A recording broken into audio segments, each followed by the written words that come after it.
હાલો, કેમ છે બધાને? ફર્સ્ટ ઓફ ઓલ તો બધાને મજામાં? બરાબર છે.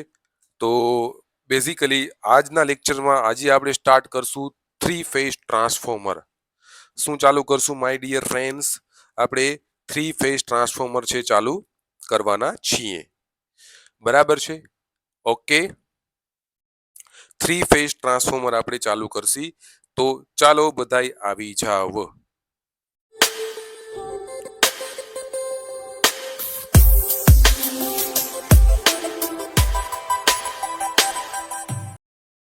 તો my dear friends, three phase transformer basically જો જરૂર શું કામે પડી થ્રી ફેઝ ટ્રાન્સફોર્મરની?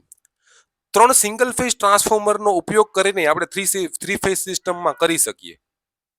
જેમ કે સપોઝ છે આપણી પાસે, ધ્યાનથી સમજાવું છું, બધી વસ્તુ ધ્યાનથી તમે ધ્યાન રાખજો. બરાબર છે? સપોઝ છે આપણી પાસે ત્રણ ફેઝ આવે છે. આ ત્રણ ફેઝ આવે છે. બરાબર? આ ત્રણ ફેઝ માટે તમે અલગ અલગ ટ્રાન્સફોર્મર છે લઈ શકો. આ ત્રણ ફેઝ માટે તમે અલગ અલગ ટ્રાન્સફોર્મર લઈ શકો. જેમ કે આ ફેઝ માટે તમારું અલગ ટ્રાન્સફોર્મર, સિંગલ ફેઝ ટ્રાન્સફોર્મર થઈ ગયું. આ સિંગલ ફેઝ અલગ ટ્રાન્સફોર્મર. આ ફેઝ માટે તમારું અલગ ટ્રાન્સફોર્મર. આ તમારું શું થઈ ગયું? સિંગલ ફેઝ અલગ ટ્રાન્સફોર્મર. આ ફેઝ માટેનું તમારું સિંગલ ફેઝ અલગ ટ્રાન્સફોર્મર. એનો મતલબ કે સિંગલ ફેઝ ટ્રાન્સફોર્મર દ્વારા તમે થ્રી ફેઝ ટ્રાન્સફોર્મર બનાવી શકતા હતા. તમે થ્રી ફેઝ ટ્રાન્સફોર્મર બનાવી શકતા હતા સિંગલ ફેઝ ટ્રાન્સફોર્મર દ્વારા. બરાબર છે? તો જે આપણે બનાવી લીધું, ભાઈ ત્રણ ફેઝ આવે છે, આર વાય, આ તમારો આર આવે છે, આ વાય આવે છે, આ બી આવે છે.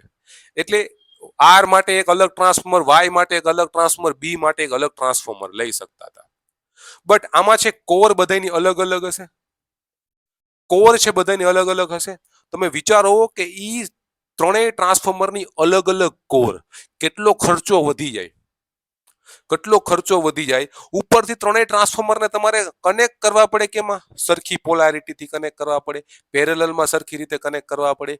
બરાબર? ઈ એક વસ્તુ છે આવી જાય છે. બરાબર? તો આપણે આ ત્રણ સિંગલ ફેઝ ટ્રાન્સફોર્મર યુઝ કરવાને બદલે હવે એવું વિચાર્યું કે થ્રી ફેઝ વાળું ટ્રાન્સફોર્મર બનાવી નાખીએ, તો જેની અંદર ત્રણ ફેઝ એકાયરે વયા જાય. તો થ્રી ફેઝ ટ્રાન્સફોર્મરની રચના કેવી હોય માય ડિયર ફ્રેન્ડ્સ? હાલો હું તમને છે કહું. થ્રી ફેઝ ટ્રાન્સફોર્મરમાં માય ડિયર ફ્રેન્ડ્સ કઈ રીતના હશે? આવી રીતના કંઈક હશે. જે સેલ પ્રકાર ને કોર પ્રકાર મેં તમને ભણી ગયા ને, આગળ મેં તમને કીધું સેલ પ્રકાર કેને કહેવામાં આવે છે, કોર પ્રકાર કેને કહેવામાં આવે છે. બરાબર? હવે આની અંદર શું હોય કે આવી રીતના ત્રણ અલગ અલગ છે લીંબ હોય છે. આ ત્રણ અલગ અલગ છે લીંબ હોય છે. બરાબર છે? ક્લિયર છે એટલી વસ્તુ? આ આપણે કોર પ્રકાર હમણાં જોશું. ત્રણ અલગ અલગ લીંબ હશે.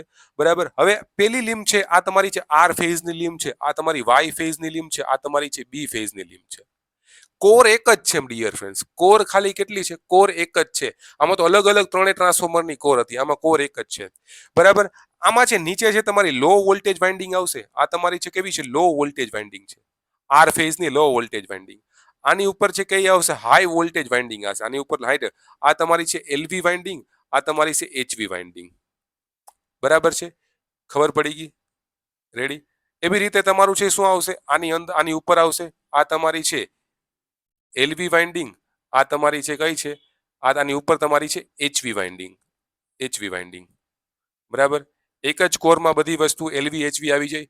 બરાબર? પછી આ તમારી છે એલવી, આ તમારી છે એચવી વાઇન્ડિંગ. બરાબર છે? એક જ કોરમાં બધી વસ્તુ તમારી ફિક્સ છે થઈ ગઈ એચવી વાઇન્ડિંગ.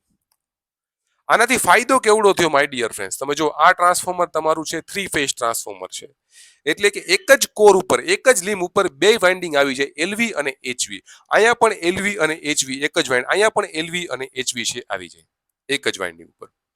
હવે માય ડિયર ફ્રેન્ડ્સ, તમારો સવાલ એવો હશે કે સર એલવી વાઇન્ડિંગને નીચે શું કામે રાખવામાં આવે છે, એચવી વાઇન્ડિંગને ઉપર શું કામે રાખવામાં આવે છે? એક તો એલવી વાઇન્ડિંગ છે, બરાબર, એક તો લો વોલ્ટેજ વાઇન્ડિંગ હશે. ધ્યાનથી સાંભળજો. લો વોલ્ટેજ વાઇન્ડિંગમાં આટા કેવા હશે તમારા? ઓછા આટા હશે. આટા કેવા હશે તમારા? થોડાક ઓછા આટા. લો વોલ્ટેજ વાઇન્ડિંગમાં આટા તમારે કેટલા? ઓછા વીટવા પડશે. બરાબર છે? અને આટા ઓછા વીટવા પડશે એનો મતલબ કે તમારે કંડક્ટરની સાઇઝ છે તમારી કેવી જોશે? ઓછી જોશે. કંડક્ટર, નંબર ઓફ કંડક્ટર, આટા તમારે વીટવા છે. બરોબર? તો એક તો લો વોલ્ટેજ વાઇન્ડિંગ છે, આટા ઓછા હશે. બરાબર છે? ઓછા આટા એ તમારા છે નંબર ઓફ છે ટર્ન્સ તમારા ઓછા થશે તો એટલો કંડક્ટર તમારો ઓછો જોશે, એટલા માટે કરવામાં આવે છે. બરાબર છે, ક્લિયર છે? તો ચાલો તમે ધીરે ધીરે લખતા જાઓ. આ ધીરે ધીરે છે લખતા જાઓ. તમે સ્ક્રીનશોટ પાડો તો સ્ક્રીનશોટ પાડી શકો, જો કે એપમાં નહીં પડે સ્ક્રીનશોટ. બરાબર છે, ક્લિયર છે, રેડી? તો મેં તમને એલવી અંદર શું કામે રાખવામાં આવે? મેં તમને આટાનો જ કન્સેપ્ટ કીધો કે ભાઈ તમારે નંબર ઓફ આટા ઓછા જોઈએ, કંડક્ટર ઓછો વપરાય, એટલા માટે એલવી અહીંયા કરવામાં આવે. અને ઇન્સ્યુલેશન પણ તમારે ઓછું જોઈએ એટલા માટે. બરાબર છે? તો આ વસ્તુ તમારી છે થઈ ગઈ 3 ફેઝ ટ્રાન્સફોર્મર. આ તમારું થઈ ગયું 3 ફેઝ ટ્રાન્સફોર્મર. હવે સિંગલ ફેઝ ટ્રાન્સફોર્મર પર ઉપરના 3 ફેઝ ટ્રાન્સફોર્મરના ઘણા બધા ફાયદાઓ હોય છે. પહેલી ફાયદો તો તમારો ખર્ચ છે ઓછો છે. ખર્ચ ઓછો છે. આમાં ખર્ચ વધી જાય ભાઈ, ત્રણ ટ્રાન્સફોર્મર અલગ અલગ લઈ આવો ને કરતા એક 3 ફેઝ ટ્રાન્સફોર્મર લઈ આવો, એમાં તમારો ખર્ચ છે પેલો તો ઘટી જાય. બરાબર? બીજી વસ્તુ તમારી શું થશે? ખર્ચ ઘટી જાય. બીજી વસ્તુ શું થાય? કોણ કહેશે? એક તો ખર્ચ ઘટી જાય,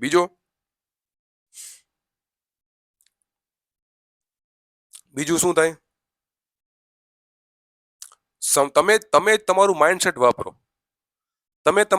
વાપરો. શું?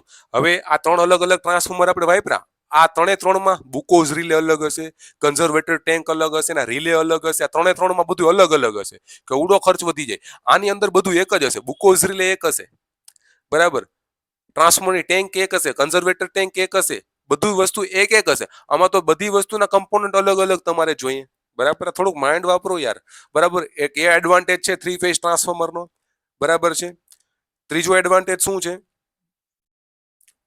એક તો જો બીજી વસ્તુ, ત્રીજું તમે શું કહી શકો કે ભાઈ આ 3 ટ્રાન્સફોર્મર તમે લગાડો, કેટલી જગ્યા જોઈએ? કેટલી જગ્યા રોકે? આ તો હાવ ઓછી જગ્યા રોકે.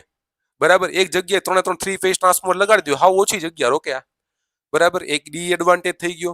બીજો એડવાન્ટેજ એ છે કે આ 3 ફેઝ સિંગલ ફેઝ ટ્રાન્સફોર્મર કરતા 3 ફેઝ ટ્રાન્સફોર્મર વધારે એફિશિયન્સી વાળું હોય છે. વધારેમાં વધારે એફિશિયન્સી વાળું કોણ હોય છે? 3 ફેઝ ટ્રાન્સફોર્મર છે હોય છે. કમ્પ્લીટ થઈ ગયું. કયા કયા એડવાન્ટેજ મેં તમને કીધા એ રેડી? ક્લિયર છે. આ વસ્તુ મેં તમને 3 ફેઝ ટ્રાન્સફોર્મરની કીધી. હવે 3 ફેઝ ટ્રાન્સફોર્મરમાં પ્રાઇમરી અને સેકન્ડરીને કનેક્ટ કરવા માટેની અલગ અલગ મેથડો હોય છે કે ભાઈ પ્રાઇમરી અને સેકન્ડરી વાઇન્ડિંગના કનેક્શન હોય છે અલગ અલગ. બરાબર? એ કનેક્શન વિશેનો બેઝિક ખ્યાલ આપણે છે લઈ લેશું. જો કદાચને આપણી એક્ઝામમાં પૂછાઈ જાય તો આપણે એનો જવાબ દેવા માટે કેપેબલ થઈ જાય. બરાબર છે? ક્લિયર છે? તો આ 3 ફેઝ ટ્રાન્સફોર્મરનું બેઝિક મેં તમને છે કહી દીધું. બરાબર? જે તમે જોઈ શકો.